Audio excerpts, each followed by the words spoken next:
All right, thanks, Joe, and welcome to AM Coffee, where today we have a special Veterans Day episode. We have author Steve Snyder. Good morning, Steve. How are you? I'm doing great. Thanks a lot.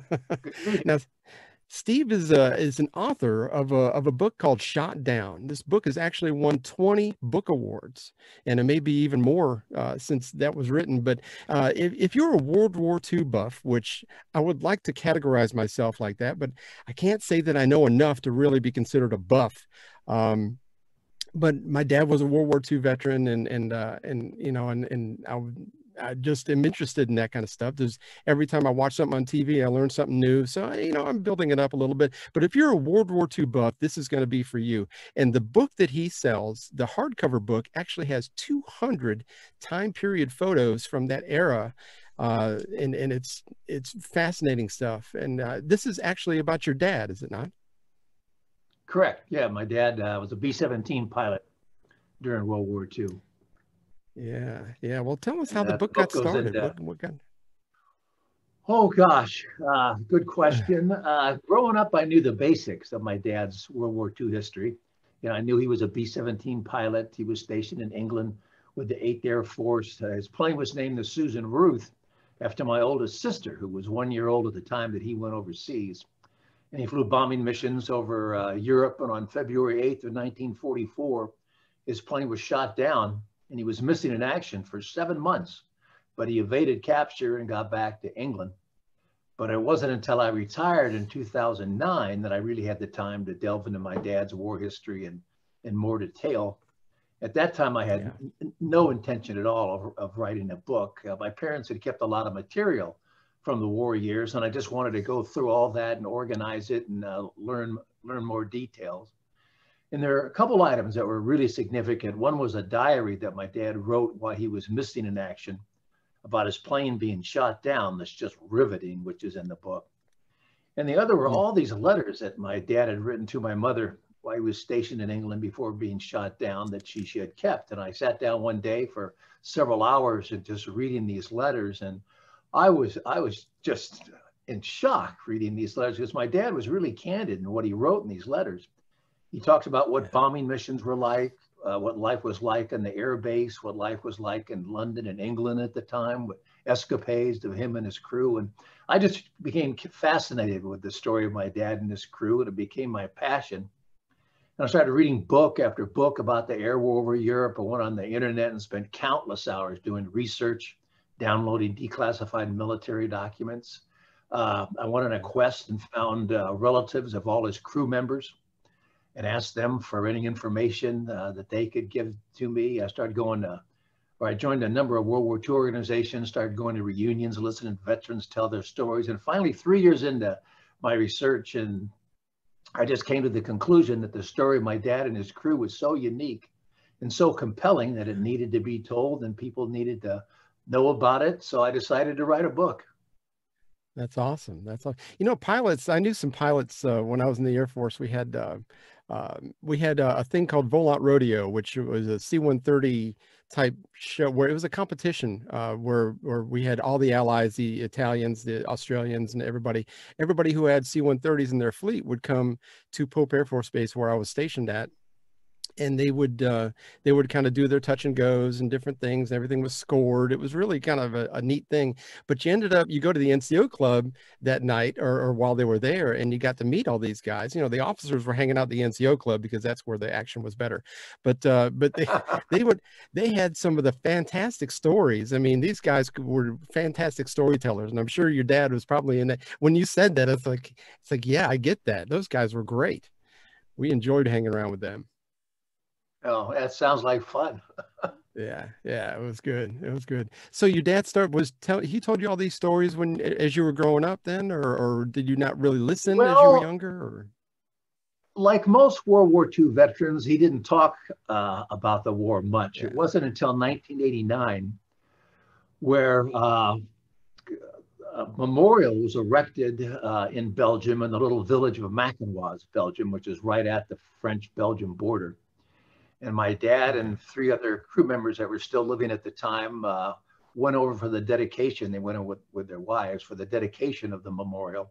And there my dad was reunited with all these Belgian people that hid him from the Germans during the war, revisited these homes and farmhouses where he stayed, and that brought it all back. And that's when he started talking about it. And then 5 years later, I made my first trip to Belgium. I've been to Belgium 6 times. And in 1994, my wife and I accompanied my parents to the 50th anniversary of the liberation of Belgium and of my dad's plane being shot down. And that's when it became personal for me, because I got to see these, places firsthand and actually met a couple of his helpers. When you hear these stories when you're growing up, they really don't mean that much to you because you can't identify with them, and you're really too young to appreciate them. But when you get older and then you see things firsthand, that has a much bigger impact on you. Absolutely. So that the book is all based on. I'm sorry. Oh, no. No, that's okay. I think we have a little delay here going on. Steve's in California and I'm in Georgia. So, but I was going to say, my dad didn't talk a whole lot about it. The only thing I remember, I lost my dad at 16, but I remember him telling me that he was in North Africa and that whole theater. But I just remember him talking about spending Christmas there and how hot it was. And, and I'm sure he told me more, but that was the highlight that only stuck in my little 14-year-old brain. But yeah, you're right though. He never really talked too much about it, but that's but you ended up in Belgium in that 50th anniversary. I think that was just kind of that had to be a little bit emotional, was it not? Oh, it is an incredible experience. Every time I go over there, it's an incredible experience. But that time with my dad, I'll never forget this one situation. They have around these celebrations, they have lots of, they set up these huge tents and they have all these activities like band concerts and dances and dinners and lunches. And one evening we arrived a little bit late, and these tents are huge. You can seat hundreds of people. And we got there a little late. When my dad walked in, everyone, hundreds of people stood up and started applauding him. And I get goosebumps just talking about it now. I mean, they treated him like he was the president of the United States. It was very emotional experience. Wow. So you didn't realize that he had that what kind of lore there, that he was known like that. Well, I gained a whole new appreciation for my father after doing all this research and writing the book and learning what he did during the war. Wow. To be liked by a country like that, that's very special. That's really cool. The Belgian people are amazing people. To this day, they're still so grateful and so thankful for the Allies and in the U.S., coming to rescue them from 4 years of Nazi occupation and Nazi oppression. And they just can't thank the Americans enough. It's kind of like a mutual admiration society. Because when you go over there, they thank you for saving them, but then we thank them for saving my dad and hiding my dad and taking care of him, so the Germans didn't get him. That's kind of remarkable, even after 50 years. Here in America, it seems like we have such a short memory as far as the appreciation of veterans and people like your dad and my dad, and that I think that I don't know if that kind of praise would be common here.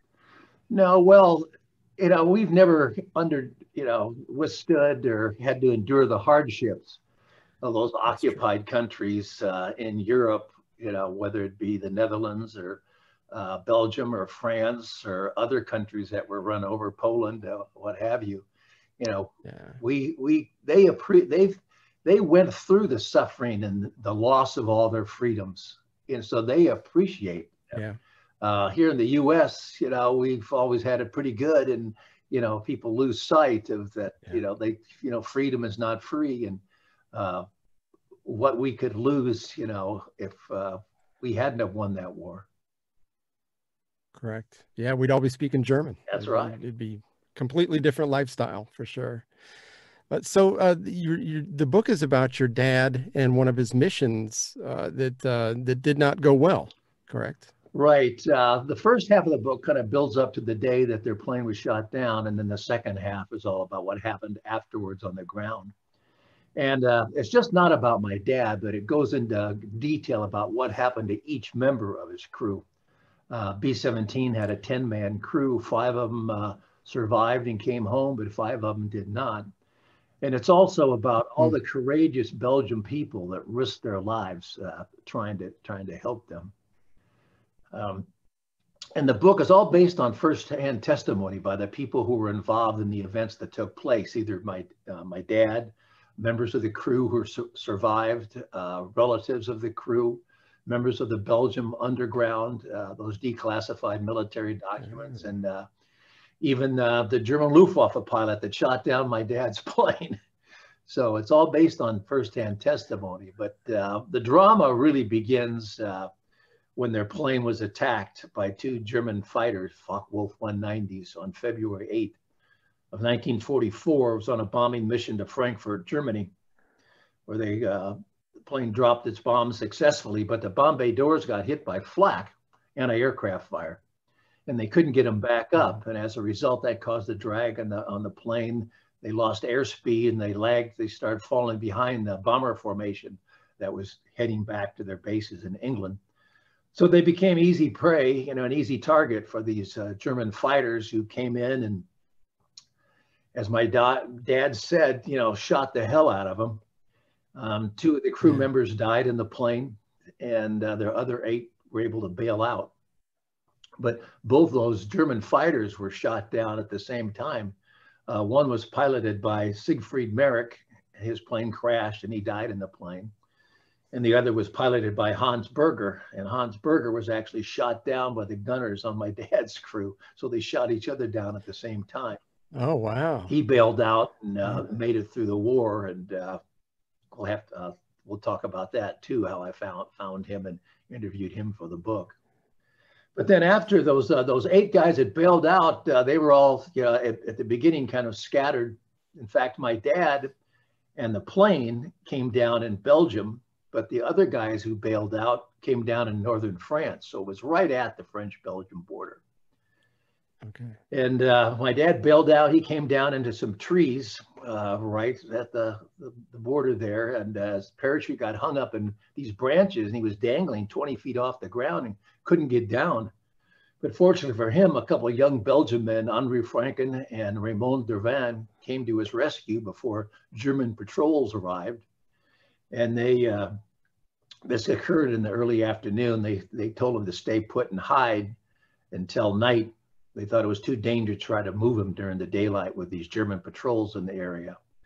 So that night they came back and got him, took him to the Dervan farmhouse, but he only stayed there one night because they thought it was too dangerous for him to stay there any longer than that with those Germans in the area. So the second night, a Belgium's customs officer, Paul Tilquin, came on a tandem bicycle and took my dad to another location. And after that, he was moved from place to place to place. How long he stayed in any given location depended on how brave the people were who lived there and how dangerous the Belgium underground thought it was for him to stay there. He might stay one night, he might spend 6 weeks. And as I mentioned, the Belgian people that hit my dad, or any downed airman for that matter, were unbelievably brave people. I mean, they risked not only their lives, but the lives of family and friends by aiding downed airmen. Because if the German secret police, the Gestapo, found out about it, they'd be arrested, tortured, and either shot or sent to a concentration camp. And some of the Belgian people that helped my dad and other members of his crew did meet that fate. Oh, no. And all those are described in the book. So there's a lot of tragedy in the book, but there's a lot of, heroic outcomes and happy outcomes as well. Yeah. Boy, can you imagine trying to give, well, I guess you have to be in that situation to know how brave you're going to be. You never, it's sort of like an orange. You're not really exactly sure if first time you find an orange, you're not sure what's in it until you squeeze it. And we're all the same way, it's kind of interesting to know how we'd react in the same situation. Yeah, because back then, back then there was no escape and evasion training at all like they have today. They gave you an evasion kit. You had a map, a little, French English dictionary or French Dutch dictionary, whatever. Some money from the various countries, a compass, you know, a few little things like that. But yeah, it was really stressful for my dad because first his plane's attacked, it's on fire, he has to bail out. He comes down in a foreign country, has no idea where he is, doesn't know what happened to his buddies on the crew, can't communicate with the U.S. military, and he's being helped by complete strangers. They can't really communicate because he can't speak French at that time, and they can't speak English. He refers to this little French English dictionary, and any one of these Belgian people could be a Nazi collaborator and turn him over to the Gestapo. So it was really stressful, and there were several instances that are described in the book where he was almost discovered by the Gestapo. Typically, when the underground came across down airmen, they tried to get him back to England through various escape routes, down through France, over the Pyrenees Mountains into Spain, and then out through British-controlled Gibraltar. But something always went wrong trying to get my dad out, which was really frustrating for him. And so finally, he got tired of hiding. Word came that the Allies had landed at Normandy on June 6th, D-Day. Mm-hmm. And he decided to get back in the fight and to join the French resistance to fight against the Germans, which was unbelievably dangerous because you know, he could have been killed fighting against the Germans, or if they catch him, they'd be executed as a terrorist. You know, the safest thing just would have been to stay hunkered down in hiding and just wait it out until the U.S. armies came up through France after D-Day and liberated the area. Yeah. But unlike most airmen, before my dad volunteered for the Air Force, he was in the Army for a year. So he was trained as an infantryman and knew how to fight on the ground. Oh. And so he crossed over the border from Belgium into France and hooked up with a unit of the French resistance called they were called the Maquis. And they were comprised of these small independent ragtag guerrilla groups all across France. The unit he joined had about 20 men in it. There were some Belgians, some French, and some Algerians. And they were led by a French lieutenant who had escaped from a German prisoner of war camp. And they basically, just to harass the Germans, they would disrupt communications, sabotage railroad lines, attack convoys, assassinate German officers. And they got their instructions from the British through coded messages over the BBC, the British Broadcasting Corporation. And my dad said the information they gave him was unbelievably accurate. If they said a German patrol or a convoy was coming down this road at this time on this day, sure enough, they'd be there. And that was a result of the British cracking the Germans' Enigma code and knew everything that the Germans were up to. And then they were also supplied by the British through airdrops as well. So he fought with the French resistance for a couple months until September 2nd. Word came that there were some U.S. troops in a little nearby village of Trélon, France. So he walked into the town square, went up to an army major, actually was an element of Patton's Third Army, and identified himself. They interrogated him to make sure he was who he said he was. And then he hitched a ride on a convoy taking German prisoners to Paris, and then hopped on a C-47 to go back to England and return to his base with the 306 bomb group at Thurley, England. And there he sent a telegram to my mother saying he was fit as a fiddle and to bank the money, honey, because he had all that back pay coming. Sure. And that ended 7 months of missing in action. I was going to say, how long does it take for them to assume that you didn't make it? Well, they were shot down on February 8th, and then my mother got a telegram, Western Union telegram from the War Department on February 23rd, saying that his plane had been shot down and he was missing in action, and they don't know whether he's dead or alive. And my other sister, Nancy, was born while my dad was missing in action. So that was really tough on my mother. Goodness. He was back home in Pasadena, California with, you know, a 1-year-old little girl, the infant girl, not knowing if she'd ever see her or hear from her husband again. Wow. A lot of ladies in that situation back then. It's just, yeah. We have no idea how tough it would be to be like that. But so how long, you said that was February 8th, 44 until, so that was, but yeah, so it was a year and a half about? No, 7 months. Oh, 7 months. I went forward another year. Yeah, Yeah. 7 months. So that's a long time to be a moving target, for a while, and then saying the heck with it. I'm just going to go in and kill me some Nazis. And Yeah. yeah, I don't know how many people would have made that decision, I don't that know to either. get back in the fight, because one other member of my dad's crew evaded capture as well. But unlike my dad, that was moved from place to place to place, he stayed with one woman and two daughters the entire 7 months in Oh, hiding. okay. Okay. But I think one difference was my dad was older. He was considered like an old guy. He was 28 years old, so they called Oh, him grandpa, or the old yeah. man. Yeah. Because most of these members of a B-17 crew, there were four officers. Typically, they were in their early 20s. And then there were six gunners who were typically 18, 19 years old. And my dad's tail gunner, who was the other guy that was evaded capture, he was only 19. In fact, he Mm. celebrated his 20th birthday there in hiding. So he was a lot younger, a lot, more, less mature. He More didn't get that impetuous. Yeah. training. So he just stayed hunkered down and stayed put. But he did evade capture, being hidden that whole time in one house. Now you said five of them survived the ordeal, correct? Right. And they all made it back home. They're all, I mean, Yeah. Besides the my dad and the tail gunner that evaded capture, the three other guys that came back home, they were captured right away and they became prisoners of war, oh, POWs. Although two of them were so seriously injured that they were repatriated back to the United States before the war ended. And then the third POW, he spent the rest of the war as a POW. I bet. Did you ever talk to him? Yeah, in fact, there's on my website, there's a ton of information, historical information on my website. There's lots of interviews with veterans, there's one with my dad, and there's also one with Roy Holbert, the guy that spent the entire remainder of the war as a POW on there as well. Okay.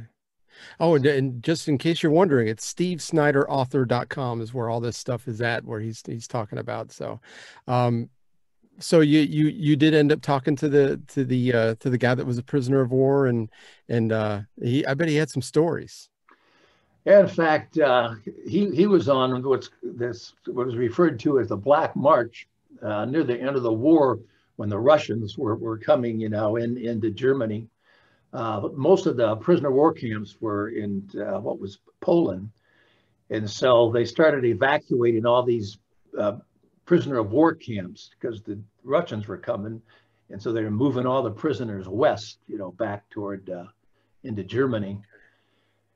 And they put them on, it was called the Black March. It was 86 days to walk like 500 miles in 86 days. And it was one of the coldest winters in history in Europe. So they're Yeah, walking in the snow, and a lot of guys perished on sure. that trip because of malnutrition and Mm. dysentery, and he endured that, and that's described in the book. So something different and unique happened to each one of these guys. And the other three crew members, there were three crew members that evaded capture for 2.5 months, but then Nazi collaborator ratted them out to the Germans, and they were captured along with 5 other downed U.S. airmen and executed. Oh my So gosh. it's an amazing story that involved, not only my dad, but all these members of his crew as Yeah. well.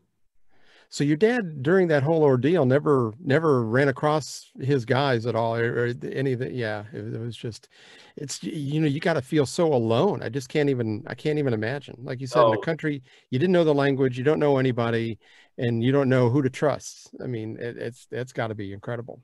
yeah, he was totally separated from the other crew members. He didn't even know that those two guys had died in the plane Yeah. because they were gunners in the back of the plane. And so he had no idea what happened to anybody until he got back to England. And that's when he found out that 2 members were killed in the plane and 3 became prisoners of war, but the other three guys who were killed, they still didn't know what had happened to them. They just thought they were still missing in action. Yeah. So yeah, it was pretty harrowing experience without a doubt. It had to be very unique in order to be shot down in a bomber or a fighter or anything to actually survive that and make it back. I mean, that he had to be a very select group of people. I can't even imagine that there's a lot of those people. Yeah, because typically, if you were shot down, the vast majority of the guys that weren't killed became prisoners of war. Right. And then there was of the men who were evaded, most of them got out through these escape routes. Oh, okay. Then you have a small number who evaded and just were hidden. But you know, the number of guys that actually evaded and then joined the French resistance to fight against the Germans on the ground, I mean, that's a very, very, there's not many guys that did that.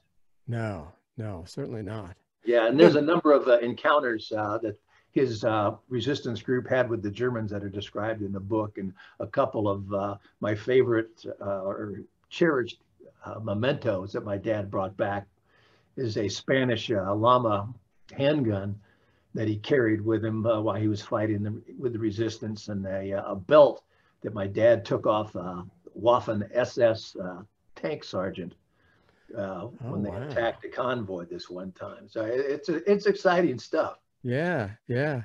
You know, my dad actually brought back some. We've actually got. My dad was Catholic, and he has this crucifix that he bought in. Where it's like it's about this big, and it opens up where you can like have a mass all on your own, which, you know, I don't know understand all that. I'm not Catholic, but there's it's got holy water in it. Supposedly the whole thing was blessed by the Pope back then. Yeah. He had a bag of coins that I still have from the Holy Roman Empire that they used to sell on the street or whatever when he was in Italy, and it's just some of the neat stuff that you can bring back. I mean, you got better stuff than I got, but it's just that's just to me, you know, you look back in time and see that era of things. It's almost like you can almost put yourself back there and kind of imagine what it was like. You know, it's really cool. Well, yeah, on my trips to Belgium and in France, you know, I've been inside rooms where my dad and other members of his crew stayed.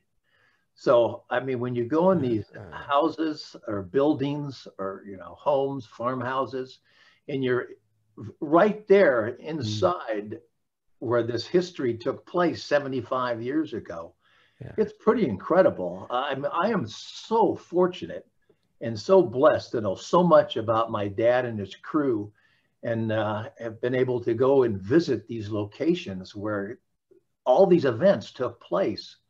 And, you know, it's just incredible. It's an amazing thing when you, because all this took place in southern Belgium, and it really hasn't, it's pretty much farmland there. And it really hasn't changed in all these years, or really for hundreds of years. Sure. So unlike, you know, here where everything gets torn down, you know, these old farmhouses and buildings, you know, they're still standing. So you can go inside where all these events took place. See, that is so unique for you to have that firsthand seeing that and not just kind of reading it in a book or whatever. That's fantastic. Yeah. You're lucky. And as you say, you know, there's over 200 time period photographs in the print book, either the paperback or the hardback, of all these places. And a lot of the pictures in the book were taken by Belgian people during the war in 1944. So you see pictures of my dad with his helpers. There's even a picture of him jumping out of a Jeep fighting with the resistance. It's just incredible that I was able to obtain all this information. Oh, I know. And then just said the greatest generation, I think people are not appreciative, you know, because we are getting, you know, every year we get older, they die off, and we kind of separate ourselves from that. 75 years is a long time. I mean, it's happening before I was born. And so, I mean, it's just one of those things that you got to wonder if 20 years from now, whether this will even be taught in schools much anymore. I hope it is, but you just don't know. There's a lot of stuff that is kind of gone by the wayside when it comes to history books and everything anymore, but hopefully World War II is not one of them. But Well, yeah, you're right. It happens, like you said, 75 years ago, and it's fading in people's memory. yeah, And we can't let that happen. And that's why I do what I do. Uh, Not this year because of COVID, but right. typically I travel all over the United States every year, attending air shows, signing copies of my book, talking to people about World War II and the air war over Europe. I do lots of speaking, Okay. making PowerPoint presentations, educating people about the importance of remembering. And actually, the last trip or the only trip I took this year was in February. I always go down in February on Super Museum Sunday to the National Museum of the Mighty 8th Air Force, which is in Pooler, Georgia, right outside Yeah. Savannah. So Yeah. you're down in Georgia. Anybody who's not been to the Mighty 8th Museum in Pooler, Georgia, should go there. It's a fantastic museum. Well, my wife and I were talking about going there at the end of the year anyway. We're going down to there's a couple of islands out there. One has wild horses on it. She's always wanted to go see that. So we may stop down. We'll have to go through Savannah anyway. So I think that'd be great. Yeah, so well, Savannah, I love going to Savannah. It's a great historic It is. city in town, and yeah, go to the Mighty 8th Museum. It's they have a B-17 in there, so you can see what a B-17 looks like, Okay.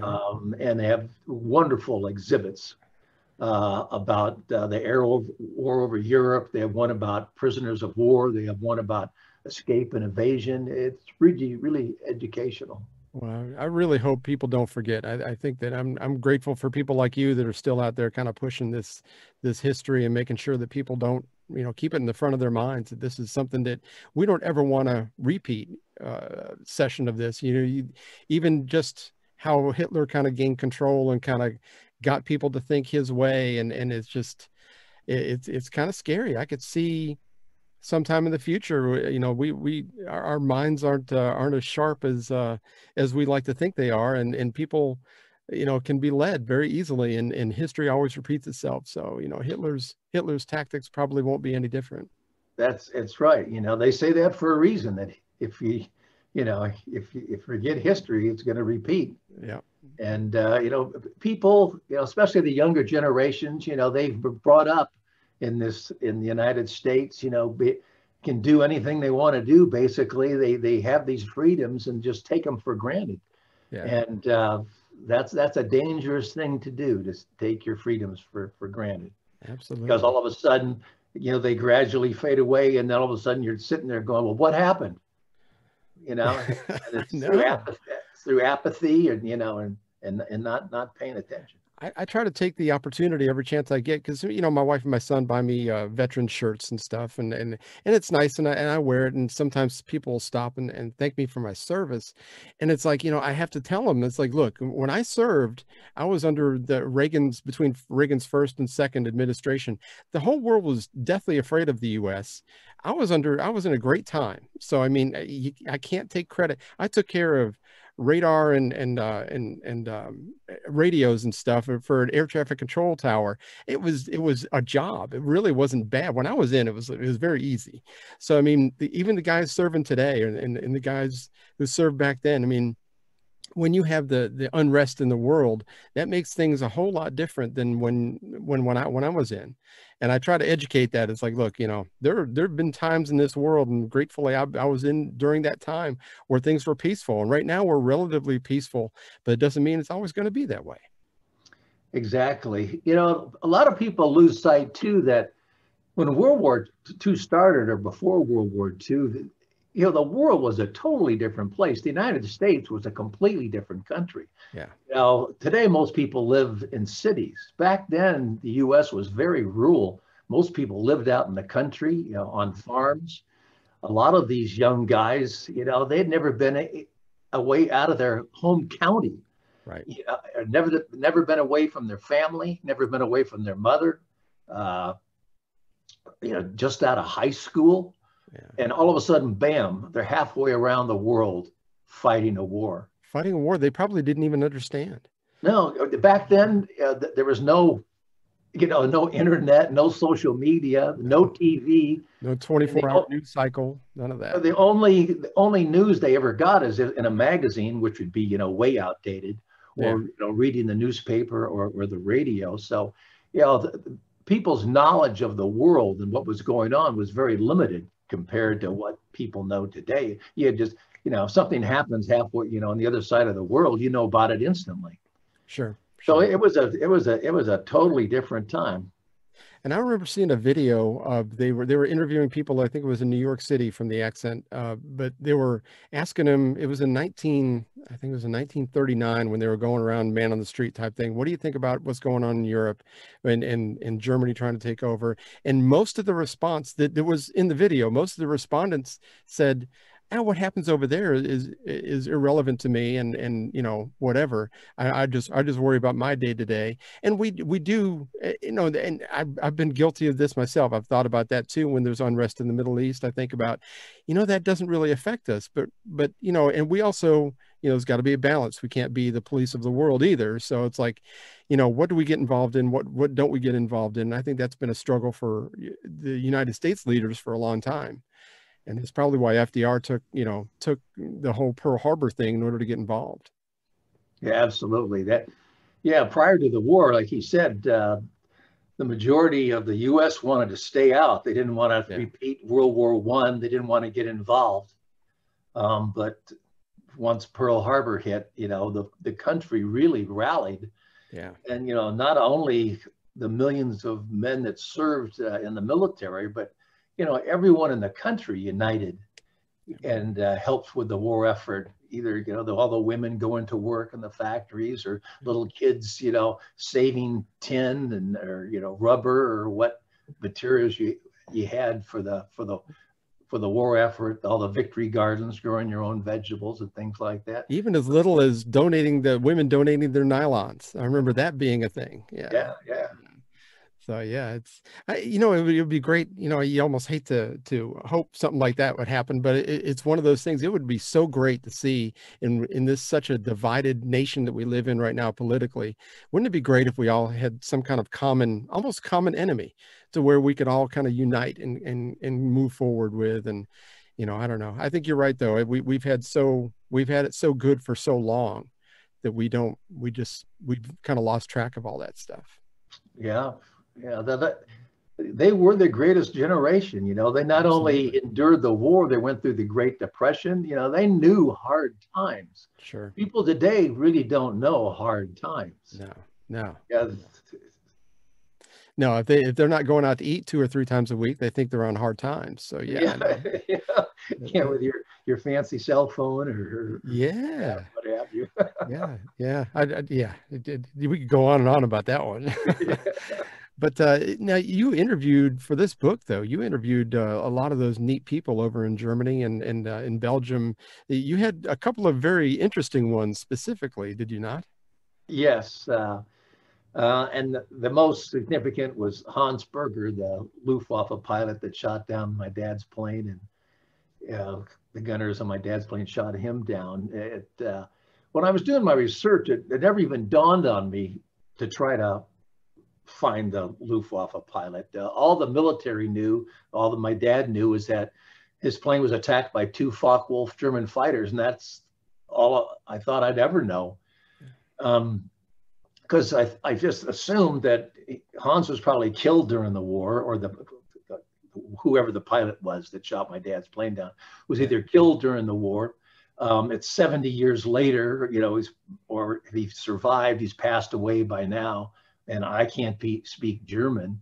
Yeah. But one day when I was doing my research, my wife just casually said, "Well, why don't you try to find the German pilot that shot down your dad's plane?" And I'm thinking to myself, "Oh, she's so naive. She doesn't know what she's talking about. That's a ridiculous idea." We should listen to our wives more often. But like a good husband, I did what she told me to do. And I went on the internet. I Googled trying to find a Luftwaffe pilot. And a couple forums came up, which I joined, and I posted inquiries because I knew the day he was shot down, the location of where he was shot down, the time of day he was shot down. And in a week, 2 guys got back to me, one from England and one from Belgium. And on that day, there were 12 B-17 shot down, and the one shot down south of Chimay, Belgium, just north of the French border, was shot down by Hans Berger. And the guy from Belgium who contacted me, he was actually a Luftwaffe historian, had written a number of books about the Luftwaffe, and knew Hans Berger. And fortunately for me, after the war, Hans became a translator, so he speaks perfect English. Oh, wow. Yeah, so you know, this guy in Belgium asked Hans if it was okay if I contacted him, and he said it was okay. And then I interviewed him for the book. He gave me some wonderful information that's in the book about what it was like to go up against the 8th Air Force. And I just bombarded him with questions. At one time, Hans goes, "Steve, you know, you're asking me all these personal questions, and we really don't know each other all that well." But I built up his trust over time. For the book, I just interviewed him through email and over the telephone. But since the book was written, I've been to Munich, Germany, where he lives twice, once in 2016 and 2019, just last year. And I did an interview with him, and we've become friends. He's the only person in the shot down story who's still living. He just turned 97 earlier this month, and I called him and wished him a happy birthday. So that was an incredible experience, finding him and becoming friends with a German pilot that shot my dad. Especially one that shot your dad down. Yeah. I mean, that's just that you can't make that stuff up. No. Yeah, it's kind of this whole thing is kind of a fairy tale. And that how I could, and was so lucky to find all this stuff and meet these people and see these places and kind of relive the history of my dad and his crew. Yeah. Gee. Now, that interview you had with Hans is on your website. Is that correct? Did you have that video? The one with Hans I haven't put on my website. I have made a little 13-minute documentary short, shot down short, and part of my interview with Hans is on that. Okay. I need to get that on my website. But I need to put together all the footage I have from the interview with Hans, so it's a complete interview. Okay. Yeah, 97. I need to get both those up there. The reason I haven't put the documentary up that has part of the interview is that I entered it into a number of film festivals around the country, and they kind of like not spread this. Show the documentary to everybody until they've had a chance to show it at their film festivals. I see. And so I'm just about ready to put that on my website. But there are a lot of interviews with World War II veterans. My dad, his flight engineer, other members of the 8th Air Force, and either other World War II veterans who fought on the ground in the Army. There's my website's just not about my book, but there's lots of archival footage of the air war and bombing missions. And there's even like all the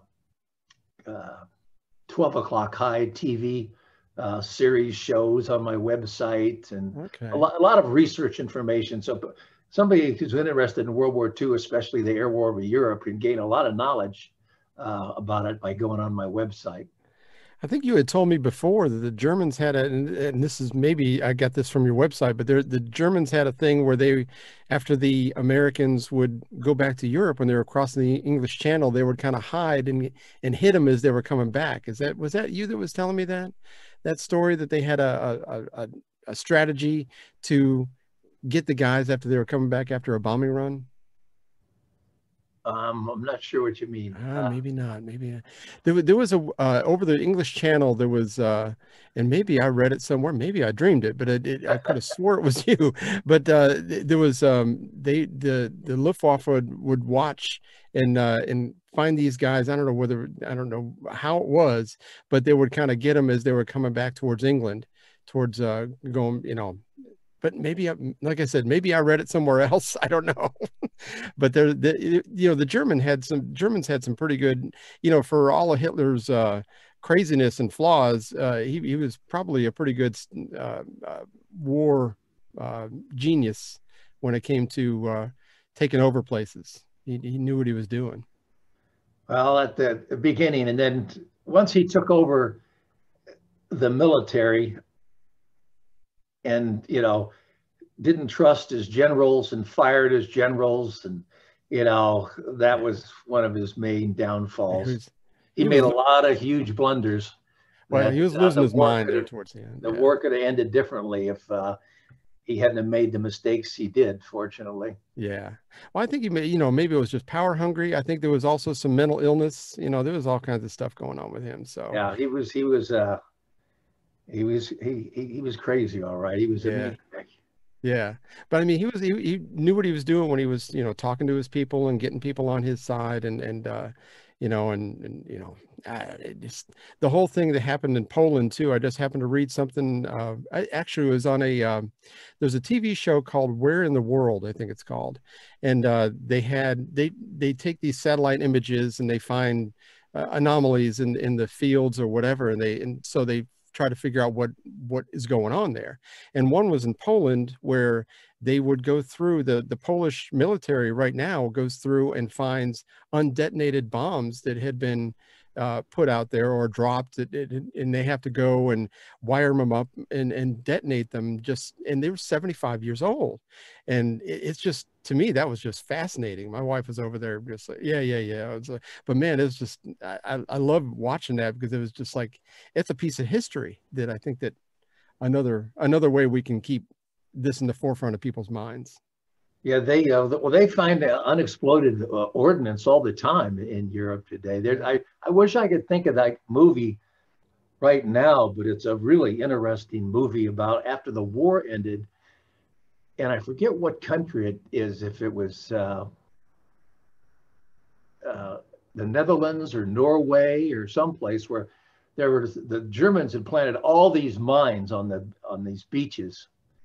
And so the country took these German prisoners of war and had them go out and find these mines.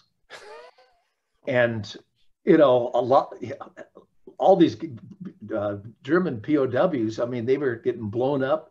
It was extremely dangerous work, because they had to, demine all these beaches, which, talk about hazardous duty. Yeah. I can't remember the name of that movie. It just made me think of this. Another show that's on, I think it's, I forget if it's Netflix. I think it's on Netflix.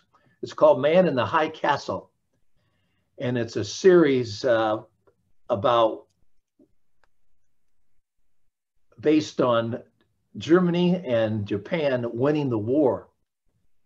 And so the United States is divided. The eastern half of the US is controlled by the Nazis. The western states are controlled by Japan. And then they have this neutral area, like up running north and south, kind of like along the Rockies. Oh, okay. But it's based on, what would have happened if Germany and Japan had won the war. Yeah.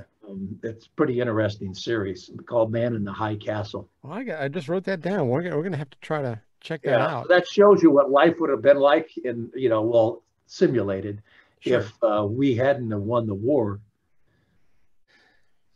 Well, so if you haven't caught it by now, the name of the book is Shot Down. The author is Steve Snyder, and it's what a fantastic story. I mean, it's something that you'd have to read it to believe it. And with all the pictures and everything, and my IQ level is really, really a game changer. But if you want, all your social media links are on your website, stevesnyderauthor.com. Now you can get an autographed copy through there, correct? Correct. Yeah. Most people get the book on Amazon, but it's available where most books are sold. But for an autographed copy, my website is Steve Snyder, SNYDER, .com, stevesnyderauthor.com. And the full name of the title of the book is Shot Down, The True Story of Pilot Howard Snyder and the Crew of the B-17 Susan Ruth. Yeah. And, like Mike, the book is kind of like two in one. One's the story of my dad and his crew that, although it's all based on firsthand testimony, reads like a novel.